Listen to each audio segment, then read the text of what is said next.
اب افغانستان سے ٹرینڈ ہو کے پاکستان آ رہے ہیں، بس یہ فرق آیا ہے.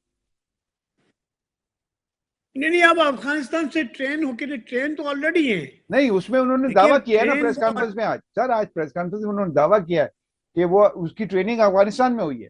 داعش والوں نے افغانستان میں ٹریننگ کی اور پھر وہ واپس یہاں پہ بھیجا اس کو. یعنی وہ ٹریننگ لینے کے لیے وہاں گیا تھا. تو بابا اس کا یہ مطلب ایک اور بھی ہے کہ داعش کا نیٹ ورک پاکستان میں اچھی طریقے سے موجود ہے، اچھا خاصا موجود ہے، جو اس طرح آپریٹ کھل کے کر رہے ہیں. اور اب شناختی کارڈ والی ہم بات کرتے ہیں آگے چل کے، لیکن آپ اپنی بات مکمل کیجیے. اچھا اب بات یہ ہے کہ ہم اگر یہ کہیں کہ بھائی داعش جو ہے وہ پاکستان میں بھی اس کا نیٹ ورک ہے، اور بھارت کے ساتھ داعش کے تعلقات اتنے نہیں، بلکہ داعش کے خلاف بھارت انوالو ہے، امریکہ بھی بھارت کے داعش کے خلاف انوالو ہے. لیکن یہ داعش کا، اگر یہ داعش ہی کا ہے، یہ ٹی ٹی پی کا یا افغان جو طالبان ہیں ان کا نہیں ہے، تو یہ تو اب تحقیق. ہم تو اصل میں کیا کرتے ہیں کہ پہلے ہی دن فوراً دعویٰ کر دیتے ہیں کہ جناب یہ تو بھارت نے کرایا ہے اور یہ بھارت نے پیسے دیے ہیں، اور اتنی چیزیں معلوم ہو جاتی ہیں. لیکن یہ بات کیوں نہیں معلوم ہوتی کہ ایک دہشت گرد افغانستان سے چلتا ہے، وہ آرمڈ ہوتا ہے، وہ ٹریننگ لیتا ہے، وہ ٹریننگ لے کے ملک کے اندر آتا ہے، وہ ملک کے اندر سب سے کیپٹل کے اندر آتا ہے، اور کیپٹل کے اندر آ کے اتنی بڑی واردات کرتا ہے.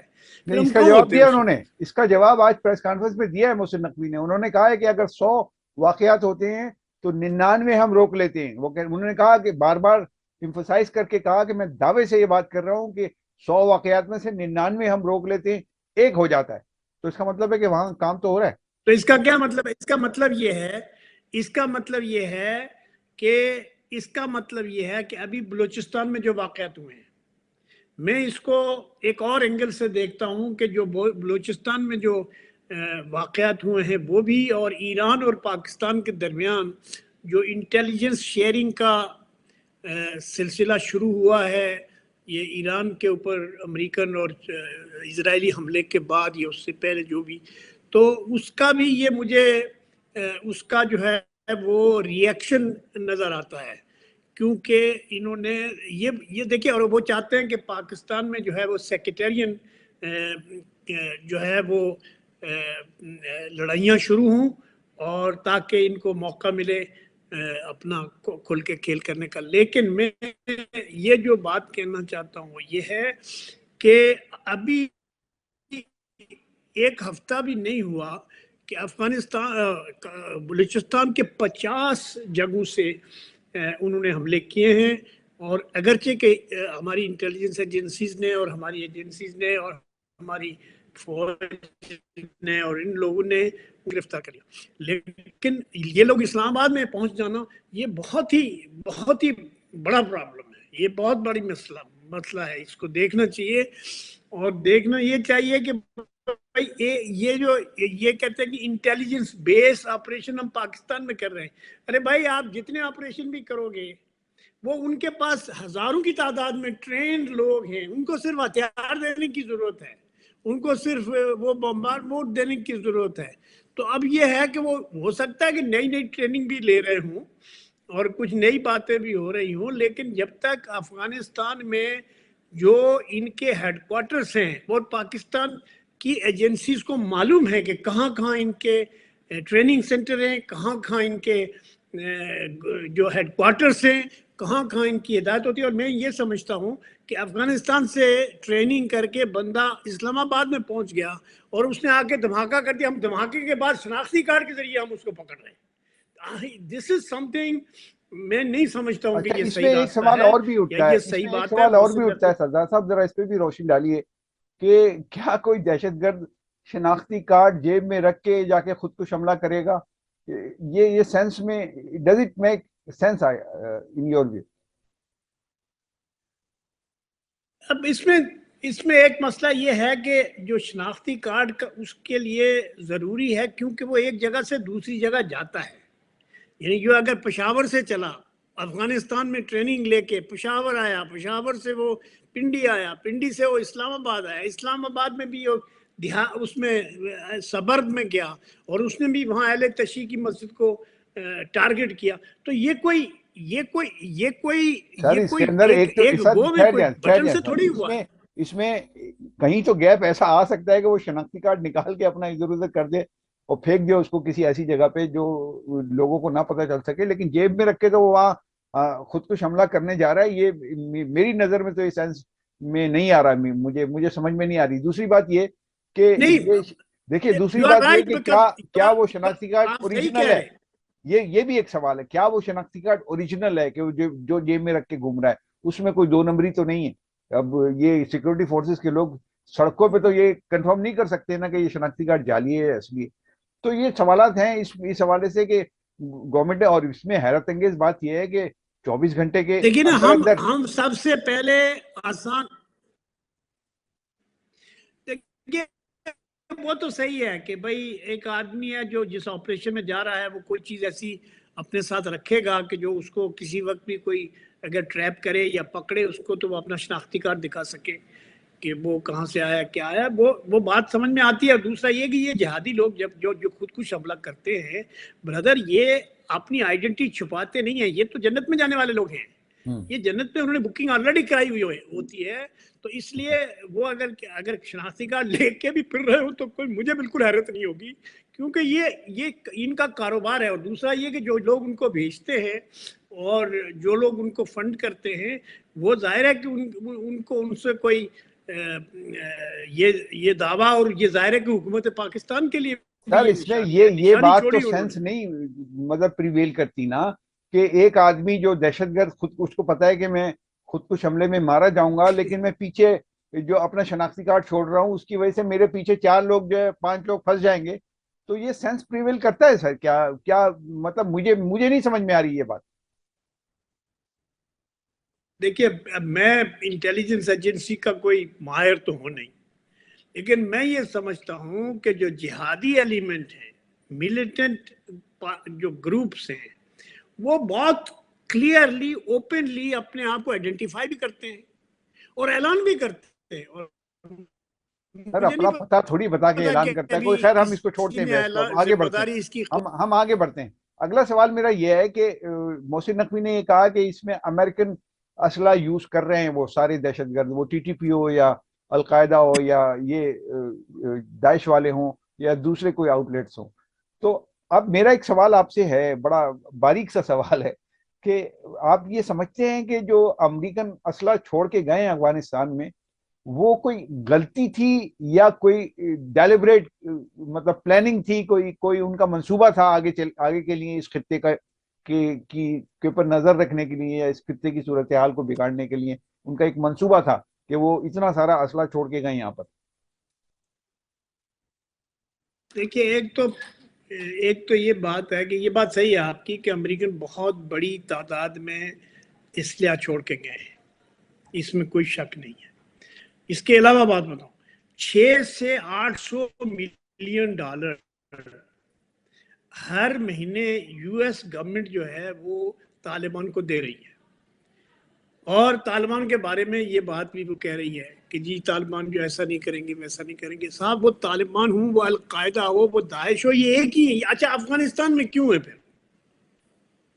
اگر وہ جو طالبان ہیں ان کی گورنمنٹ تو ہے نا ادھر، ان کی پاور ہے ادھر، وہ افغانستان میں اگر وہ ان کے داعش والے ہیں یا القاعدہ والے ہیں، اور ٹی ٹی پی کا اور القاعدہ والوں کا آپس میں تعلق نہیں ہے اور داعش والوں سے تعلق نہیں ہے، تو وہ افغانستان میں کیوں نہیں ہوتا یہ واقعہ؟ یہ پاکستان میں کیوں ہوتا ہے؟ اس لیے دہشت کہ گردی کے وہاں بھی مساجد میں دہشت گردی کے واقعات ہوتے ہیں، نہیں سر یہ میک اٹ کریکٹ، وہ وہاں بھی افغانستان میں بھی ابھی میرے خیال ہے کچھ عرصے پہلے 1.5-2 مہینے پہلے وہاں ایک مسجد میں دھماکہ ہوا ہے، وہاں بھی اس طرح کے دھماکے تو ہوتے ہیں، وہ تو ریگولر ان کی پریکٹس ہے۔ وہ بیچارے ایک تو طویل عرصے سے افغانی جو ہے دہشت گردی کا ہی شکار ہیں، جو عام عوام کی میں بات کر رہا ہوں، اس میں جو یہ فائدہ اٹھانے والے لوگ ہیں یہ لیکن الگ ہے۔ مہاراج دیکھیے میں اس بحث میں پڑے بغیر کہ افغانستان میں کتنے دھماکے ہوتے ہیں اور کتنے نہیں ہوتے ہیں، اس میں پڑے بغیر میں یہ کہتا ہوں کہ پاکستان جو ہے وہ دہشت گردی کا کھلا شکار ہے، ٹھیک ہے، اور پاکستان کی جو حکومت ہے اور پاکستان کی جو ریاست ہے اور جو پاکستان کی اسٹیبلشمنٹ ہے وہ یہ مسئلہ میں آپ کو پہلے بھی کہتا رہا ہوں اور آج بھی کہہ رہا ہوں کہ یہ انٹیلیجنس بیس آپریشن کے ذریعے ختم نہیں ہو سکتا. اگر آپ کہیں گے جی ہم نے 219 آدمی مار دیے بلوچستان میں، تو ابھی تو یہ ایک ہی آدمی آیا نا، ایک ہی آدمی آیا، اس نے آگے 150 آدمیوں کو زخمی کر دیا، 150 سے 200 سے زیادہ ہوں گے یا کتنے ہوں گے، 32 آدمیوں کو مار دیا، مسجد کے اندر مار دیا، نماز پڑھتے ہوئے مار دیا. یہ ریلیجن ہے ان کا. بات یہ ہے کہ ہم یہ جس طریقے سے اس دہشت گردی کو کنٹرول کر رہے ہیں، یہ ایسے کنٹرول نہیں ہوگی. آپ کو ان کی بنیاد کے اوپر، ان کے جو جہاں سے یہ جنم لے رہے ہیں اس کو ختم کرنا پڑے گا. اور اس کے لیے آپ کو چاہے انٹرنیشنل کمیونٹی سے آپ کو مدد لینی پڑے یا نہ لینی پڑے، you have to target them. کہاں سے جنم لے رہے ہیں سر، یہ بھی بتا دیجیے، آپ کی نظر میں کہاں سے جنم لے رہے ہیں؟ افغانستان سے آ رہے ہیں. اور کہاں سے آ رہے ہیں؟ افغانستان تو بہت بڑا ہے سر، افغانستان میں بھی تو کسی جگہ سے آ رہے ہوں گے نا، کسی مدرسے سے، کسی انسٹیٹیوشن سے آ رہے ہیں. کہاں سے آ رہے ہیں؟ نہیں، یہ نئے لوگ نہیں ہیں، یہ سارے پرانے لوگ ہیں. ان کے بہت ہزاروں آدمی ہیں، ہزاروں آدمی ہیں جو 20,000 15-20,000 آدمی جو ہیں وہ ٹی ٹی پی کے پاس ہیں. تو ان کے بعد مین پاور کی کمی تو ہے نہیں. آپ کتنوں کو مارو گے؟ جب تک آپ ان کے سرخیلوں کو پکڑ کے ان کو پکڑو گے نہیں. امریکہ نے دیکھو، امریکہ نے کتنے سال افغانستان میں وہ جنگ کی ہے، لیکن جب تک اسامہ بن لادن کا واقعہ نہیں ہوا فائنلی، اس سے پہلے جو ہے وہ اس کے بعد جا کے کہیں یہ جو افغانستان اور ادھر جو مسئلہ تھا اس کا کسی نتیجے میں پہنچا. ابھی تو حکومت ہی ان کی ہے. اور آپ کا یہ خیال ہو کہ افغانستان کی حکومت جو ہے وہ داعش والوں کو کنٹرول نہیں کر سکتی، میں یہ ماننے کے لیے تیار نہیں ہوں. میں یہ ماننے کے لیے اس لیے تیار نہیں ہوں کہ افغانستان میں داعش جب موجود ہے، القاعدہ موجود ہے، وہ افغان ٹی ٹی پی موجود ہے، اور یہ Pakistan base T T P وہ بھی موجود ہے، تو آپ کیسے کہہ سکتے ہیں کہ جی افغانستان میں تو کچھ بھی نہیں ہے؟ میں کہتا ہوں جتنی ٹیررسٹ آرگنائزیشنز ہیں وہ موو کر گئی ہیں افغانستان میں، اور افغانستان ان کو بھرپور طریقے سے مدد دے رہا ہے. اس میں کوئی شک بالکل نہیں ہے، مجھے کوئی شک نہیں ہے. آپ بھارت کے ساتھ، میں تو یہ کہنا بھارت کے ساتھ بات چیت کرنی چاہیے، تاکہ اگر بھارت کی طرف سے کوئی کو مدد ملنی ہے، مل رہی ہے یا نہیں مل رہی ہے، اس کو بند ہونا چاہیے اور اس کے اوپر بین الاقوامی دباؤ بھی ڈالنا چاہیے. لیکن پاکستان کو اس مصیبت سے، اس عذاب سے جان چھڑانے کے لیے عملی طور پر بڑے بڑے اقدامات کرنے پڑیں گے. ابھی تو منسٹری آف وزارت خارجہ کے افسر نے ایک ہفتہ 4-5-6 دن پہلے یہ کہا کہ افغانیوں کے ساتھ ہمارے چین تعلقات ٹھیک کرائے گا. یہ وہ طالبان ہیں جو 40 سال تک یہاں پاکستان میں رہے ہیں، اور ان سے تعلقات ٹھیک کرانے کے لیے اب ہم کو چین کی ضرورت ہے. اب کیا کریں گے؟ ٹھیک ہے سر، آ گئی آپ کی مطلب بات، آپ کا نکتا آ گیا سر، وقت ہو گیا. میں انشاءاللہ پھر کبھی اس موضوع پر دوبارہ بات کریں گے اور بڑی تفصیل سے کریں گے. تو فی الحال کے لیے اتنا ہی. آپ کی گفتگو، اس کے اندر 3-4 پوائنٹس بڑے اہم ہیں، البتہ وہ وہ جو ناظرین نے سنیے. مریم نواز کا بسنت اس کا شکار ہو گیا. جی جی، بٹ اینی وے آپ نہیں سوچیں تو صحیح آپ نا اس کہ کو ذرا تفصیل ہمارا سے کوئی کہہ دیں 2-3 جملوں میں. نہیں، بس یہ ہے کہ یہ جو بسنت جو بنایا جا رہا تھا وہ اچانک جو ہے وہ ایک پولیٹیکل اس کے لیے کیا جا رہا تھا یا کیا، ادھر 8 فروری کو دوسرے لوگوں نے بھی کال دی ہوئی ہے. بات یہ ہے کہ ہمارا جو رویہ ہے وہ کافی نان سیریس ہے، ہماری حکومتوں کا بھی، ہماری سیاسی پارٹیوں کا بھی، اور ہم کیا کہیں گے اسٹیبلشمنٹ کا بھی کسی حد تک. تو یہ جو ہے وہ تو کیجویلٹی ہو گئی یعنی نا، بسنت کو کیجویلٹی ہو بسنت کو گئی. کی خوشی جو تھی، یا بسنت کے ذریعے پاکستان ایک سافٹ امیج دنیا کو دے رہا تھا، اس کو تباہ کر کے پھر اسی مقام پہ لے آئے دہشت گرد، یہ ان کی کامیابی ہے.